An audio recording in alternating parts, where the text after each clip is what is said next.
Hi everybody, welcome back to my channel. I'm so sorry that it's taking me so long to get to this third video, but I think it's just because of the topic and the heaviness. There has been a level of hesitancy on my part to make this video, but I do want to get this story out there, so let's get into it. Well, I told you all that, this video would be about my personal case with CSA within the Jehovah's Witness organization. And I will say my story is a little different than what you may typically hear within the organization. And that is because my story has to do with someone that was studying versus someone who was baptized. But keep in mind that my dad was an elder at this time in the congregation. And my mom was also heavily, into auxiliary pioneer and things of that nature. So my parents were pretty much high on the totem pole as far as spirituality within the organization. So I was 8 years old when my mom started studying with a family, or rather a mom who had, I want to say I think she has 3 daughters. I was 8 years old. Her daughters, I want to say at that time, were 16, 20, maybe 18, somewhere between 16 and 20 years old. She had 3 daughters. And my sister at the time was also 6. Well, how old? Oh, she was 8. I was 8. What am I talking about? I was 8 years old, and my sister is 6 years older than me. So, no, they were not 16 then. So 14 to 20 years old.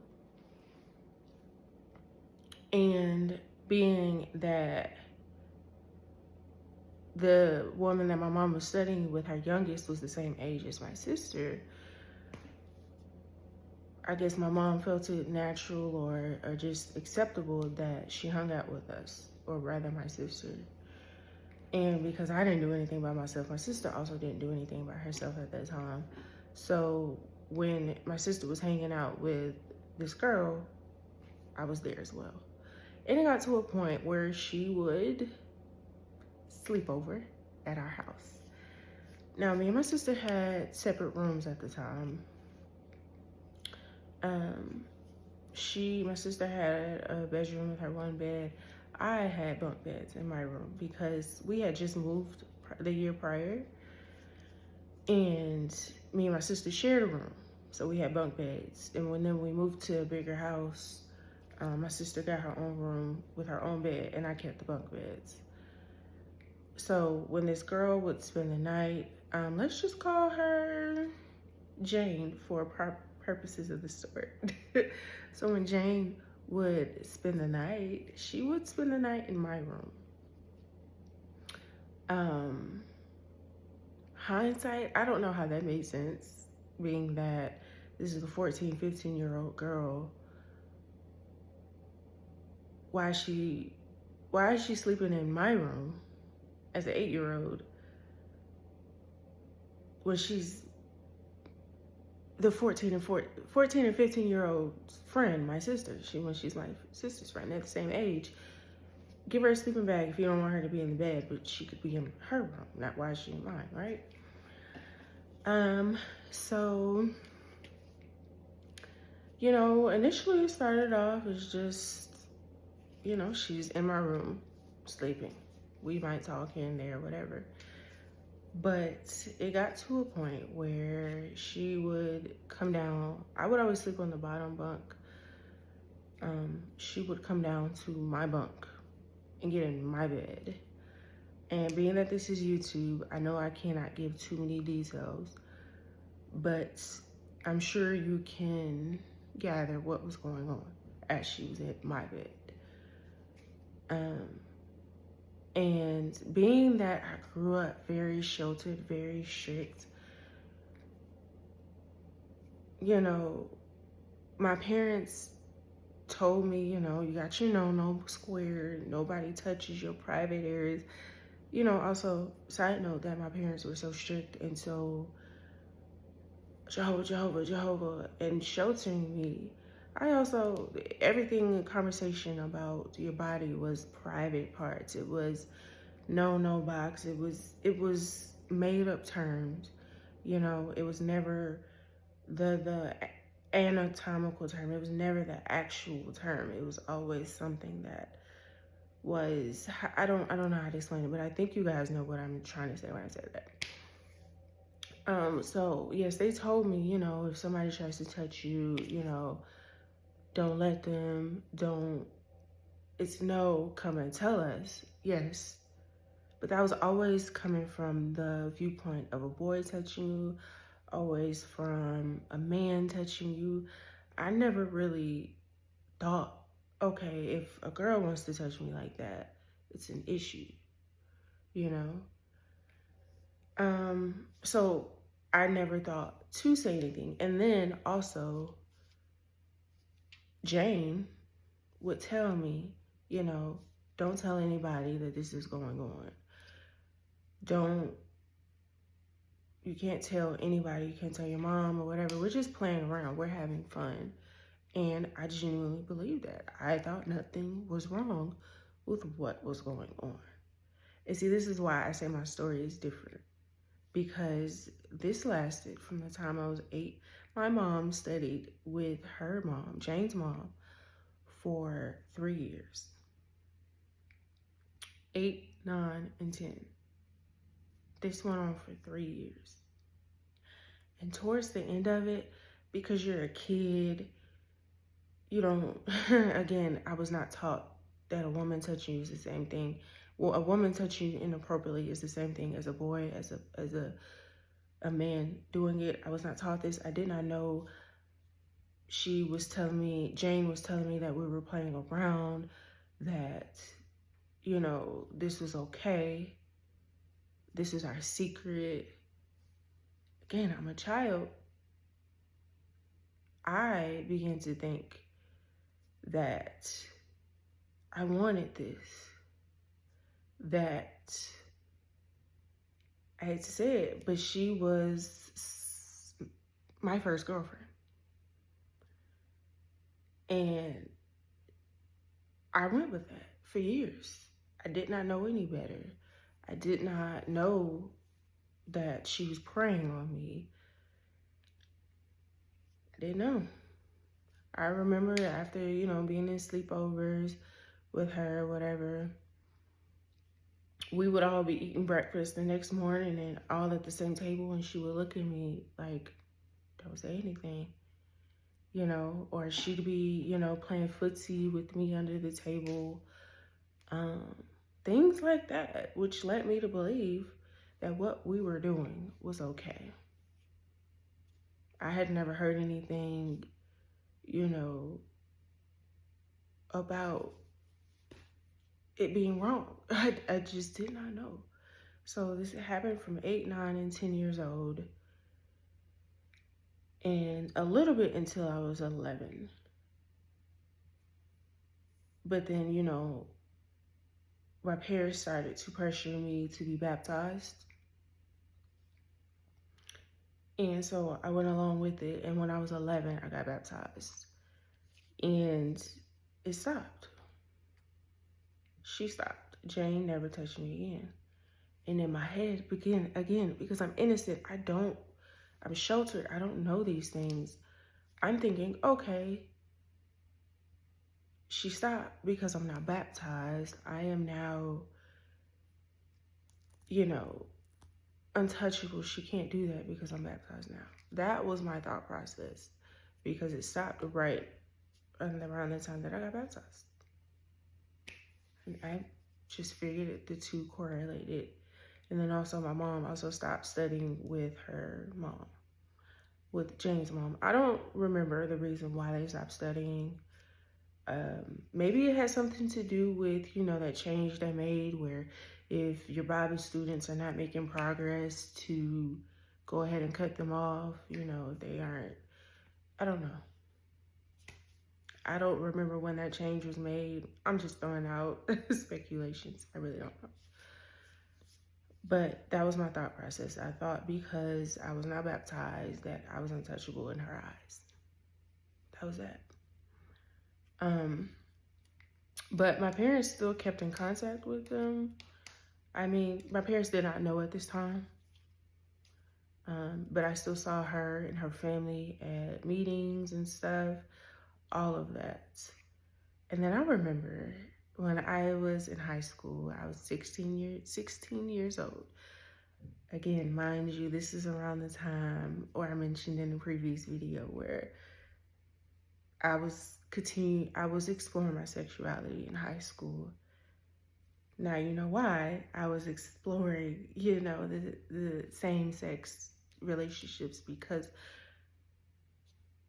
that was my first sexual experience, was with a woman. So as a teenager, I wanted to explore that more, So when my parents found out and they made me switch from one high school to another, I was extremely devastated. I was depressed. Because that girl that I was in a relationship in 9th and 10th grade, at part of my 11th grade year,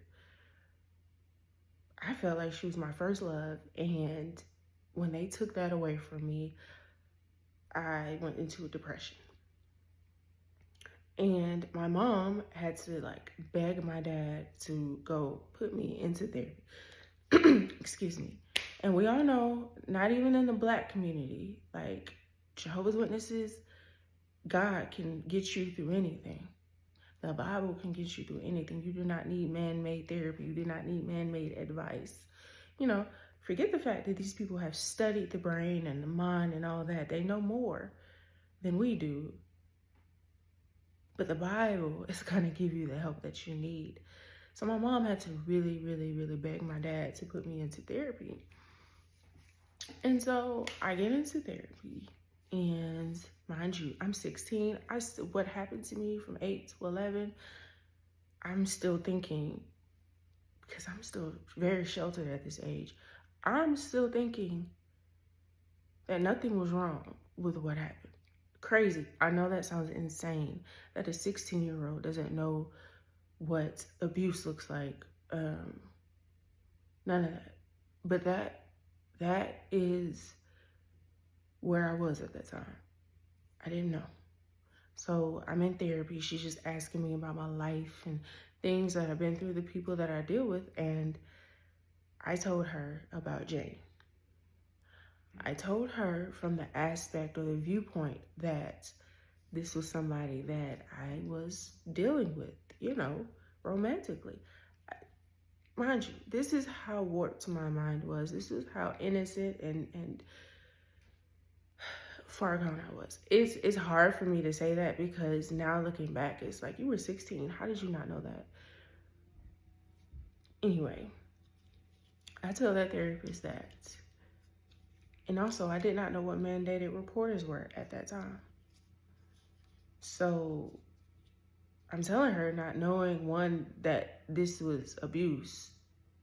Two, I'm not knowing that she's going to go and tell anybody anything that I said.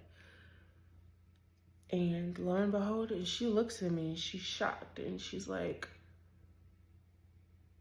you were, I don't know if I can say the word, but it starts with the M. You were, abused.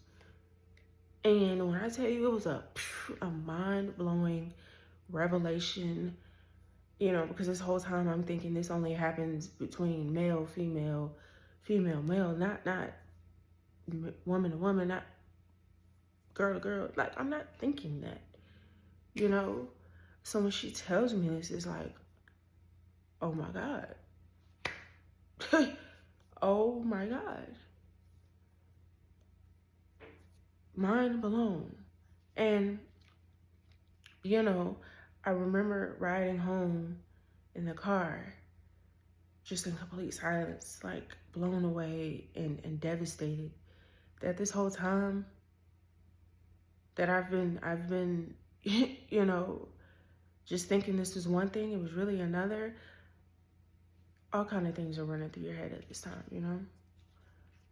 And again, as I mentioned, she was a mandated reporter. So when we got home, there was an officer waiting for us. So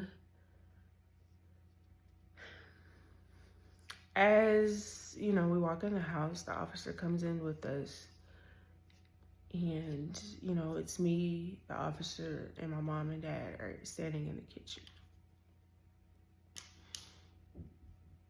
I remember that officer asking me, you know, do you know, mind you, this is years after the fact. This is years after the fact. You know, they still came to the Kingdom Hall, you know, their family, I think one of the daughters had gotten baptized at that point. So she was, you know, doing well in the organization. So I still saw their family. That officer asked me, do you know how to get in contact with them? Do you know where they are? And being that I was so tightly held, I looked to my parents to answer that question. I looked to them to be able to say, hey, yes, we know how to contact them. We know how to do this. We know how to do that. My parents shook their head. And I'm like, okay. And then this is the second question that broke me. And that I am still trying to work through to this day. That officer asked, do you want to press charges? And again, looking to my parents to answer. My dad shakes his head no. And at that point, I black out. I do not remember what happened after that. I blacked out. I don't know. But one thing that I do know is that we never spoke about that again. Never spoke about it again. Until recently, which I will talk about in just a bit. But that drove me into an even deeper depression. Because what do you mean you don't know how to find them? You don't know how to get in contact with them or anything like that. You don't think charges should be pressed. Somebody was preying on your child. Somebody abused your child. And you're just gonna let it go? That's crazy. And while this is also common in the Jehovah's Witness organization, it is also common in Black communities, and that should not be the case, but it is. So I went on through my life from 16 up until last year, thinking that what happened to me was a one-off, that these things do not happen in the organization, that this is just life, shit happens basically, you know? Until last year when I went down that rabbit hole and I realized that, mind you, I told you my dad was an elder. I realized that the organization is taught to not go to the police when things like this happen. Because why leave it in Joe's hand? He gonna handle it. What? And mind you, I remember after this incident of the police and everything, I remember going to a bridal shower for Jane's sister. Mind you, I told you one of her sisters had gotten baptized and was doing well in the organization. Well, she was doing so well that she was getting married to a brother in a congregation. And they were having a bridal shower for her. And we went, me, my mom, and my sister went. And I remember going to that bridal shower having the worst anxiety attack because I thought I was going to see Jane there. Jane never showed up because she never, you know, did anything with the religion. But I remember having an extreme anxiety attack because I was worried about seeing her. And I think to this day, for my mom, my parents, why would you put me in that situation? to, not only do we see her family damn near every time we go to the chemo hall, but to immerse ourselves in her family where she could show up. Why would you allow that? So last year, when I went down my rabbit hole and I found out all of the child abuse cases that have been covered up and done nothing about, is when I had my second mind-blowing experience. Like, this is what they do. I was not a one-off.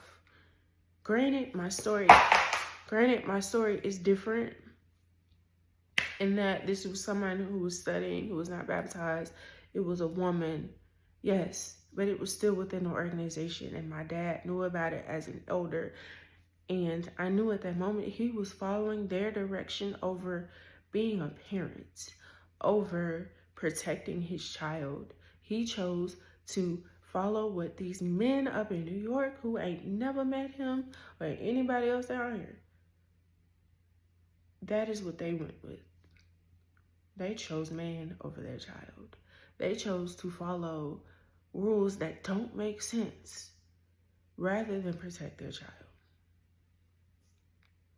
Now you can imagine what that does to me mentally, to know that my parents chose to just disregard anything, any help that I may have needed, anything, or to seek justice, anything. They chose. That has been an extreme struggle for me mentally. Shit. So, you know, I have delved into therapy. I have, you know, sought out help to help me get past these things. And one thing, I'm going to let you in on a little bit of my personal life right now that is actively going on. One thing that my therapist recommended to me was to write a letter to my parents addressing my hurts, my pain, so that I can release it and let go of it and I can be better, right? So I write them a letter. This was actually last year. I wrote them a letter, and my intention was I was either gonna burn it or I wanted to meet with them so that I could read it to them and get some type of answers. So I reach out to them and I say, hey, I really want to talk to you all because, you know, I'm in my therapy journey to be better, to grow, to heal, all of that. Can I meet with you all to talk? They were like, all right, cool. This day at this time, right? I go over there at that day, at that time, prepared to talk to them.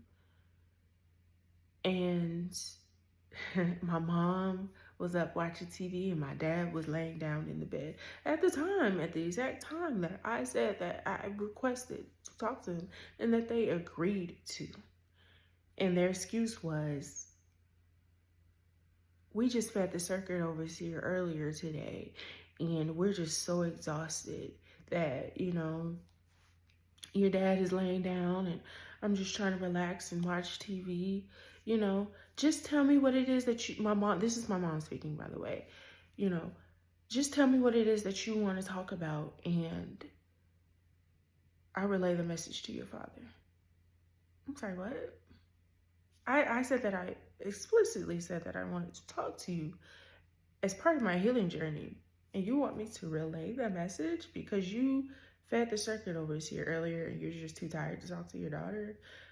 Fuck out of here. Respectfully. No, thank you. So I let it go. But that anger and that hurt kept building and it kept festering in my mind to a point where I just felt anger all the time. So I revised my letter and I just mailed it. I mailed it to them. Everything that I wanted to say about the child abuse, about how strict and mentally strained life was growing up as a Jehovah's Witness, trying to express to them that the shit that you're in is doing more harm than good. trying to express that to them, but again, in a respectful manner. I'm not gonna be disrespectful when I talk to them, but you still need to know what you did and how it affected me, right? So I mail it to them and I send them a text. This was actually a few weeks ago, actually, mind you. That's why I said this is actively going on. And I said, hey, I sent you all a letter. Let me know when you get it. Maybe we could talk about it. All right. It took them a few days to get there. And my mom sends me a text that says, hey, we need time to process this letter. We'll call you when we're ready. Okay. No problem with that. I understand there was a lot in there. Mind you, I also put in there 2 things that they can research about from the actual Watchtower article when the governing body said that they are not inspired nor infallible. I gave them that Watchtower paragraph, sentence line where they explicitly say those words. And then I also told them about the Australian Royal Commission, hoping that they would look at it. Silly me, I should have known they wouldn't. Anyway, so my parents called me maybe a week later after saying they got the letter, saying that they would either, they'll call me to talk about it. Okay, so I'm anxious. I'm like, oh my God, what are they gonna say? Are they gonna give me some explanation as to why they didn't protect me? Something. They called me and they're like, hey, how you doing? Asking me about work and my son and all of this regular conversation. Cool. You want to transition into it. That's what I'm thinking. Cool. Let's transition. And my mom says, so you want to talk about this letter? Let's go ahead and talk about it. And I'm like, why are you being like that? Okay, whatever. Let's talk about it. She's like, well, we did the best that we could. And, it's not like we can go back and change anything. So, we did the best we could. I'm sorry, you did the what? You feel like you did the best you could. Oh, mind you, let me back up a bit. Before she said we did the best we could, she said, I am so sorry for the trauma you have been through. I'm so sorry life has been so hard for you. Things have been tough, that you deal with these things. I'm so sorry for everything that you've been through. But we did the best that we could. And it's not like we can go back and change it.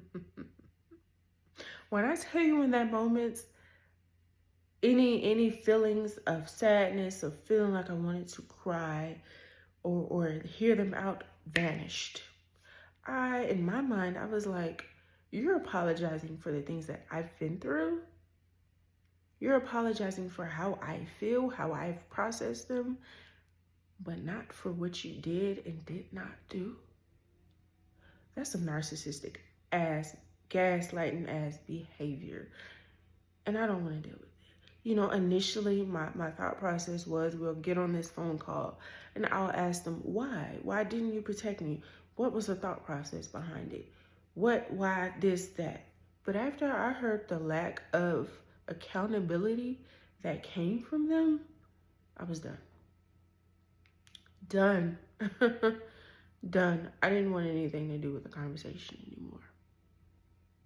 I didn't want to ask why. For what? You couldn't even take accountability just now. So why would I think if I ask you why, if I ask for a deeper explanation, that you're going to give it to me? You're not. So I just let it go. Mind you, this was a week ago. So this is something that I'm actively still dealing with. I will say that since writing that letter, since expressing and getting everything off of my chest, I do feel a lot better. It's the healing process is not,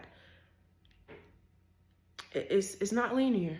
It's going to be ups and there's going to be downs, but I'm definitely doing better than I was before, for sure. And I also thought it was weird when my parents first called me. I'm an avid reader. I like to read. When they called me, I was reading a book by Sarah J. Maas. Check her out. She's awesome, by the way. My dad said, "What are you doing?" I said, "I'm reading." And he was like, "What are you reading?" And I told him, and he said, "What about the Bible?" Sir, did you not read the fucking letter I just sent you? Why are you asking me if I'm reading the Bible? You think I'm reading the fucking Bible right now? I'm not. Bottom of my list right now. Anyway, so there was just a lot of lack of acknowledgement. I didn't feel that they truly felt my letter. They didn't acknowledge anything. They damn sure didn't take accountability. And I'm telling you all this story because, of course, it's therapeutic for me to get it out. But it's also important to recognize the brainwashing that these people have. The way that they're not willing to hear anything outside of what this governing body tells them. They're not willing to hear it whatsoever. And it's funny because I want to say about 3 or 4 days later, my son called them because he wanted to talk to them. It was on a video chat. And I remember I was sitting next to him on the couch. And my mom was like, "Hey, where's your mom?" Talking about me. My son was like, "Oh, she's right here." And she starts asking me, she's like, "Well, you know, this was last week or the week before, whatever. A few days later, she's like, "You know, your dad's giving a special talk on Sunday. Do you have to work? You should come see, listen to his talk. And has anybody invited you to the memorial? Like, you know, that's next Saturday and all this and that." When I tell you I didn't say anything, I didn't say a word. Call me wrong all you want. But you just disregarded everything I said to you. And I know that. I knew that after that conversation we initially had. But I really knew it after she invited me to the memorial and to my dad's special talk, because any common sense, any regular person who read it would understand she ain't coming to the memorial. Damn sure ain't coming to no special talk. I don't give a fuck if my daddy giving the talk. I ain't coming. You know, so it was just, these are the things that I deal with. But I really wanted to come out and tell my story about my CSA case. And for anyone who's wondering why I don't pursue it now, or like a legal case or go to police, it's because I live in Georgia. I live in Atlanta, and the statute of limitations has long gone. So I cannot actively pursue a case against Jane. I've tried, I've looked into it, but my time is gone. So right now, all I can do is express it and go from there. But this video is long enough. I hope you all enjoyed it, or rather gained some type of insight or whatever from this video. Guys, have a great day, and I'll see you next time.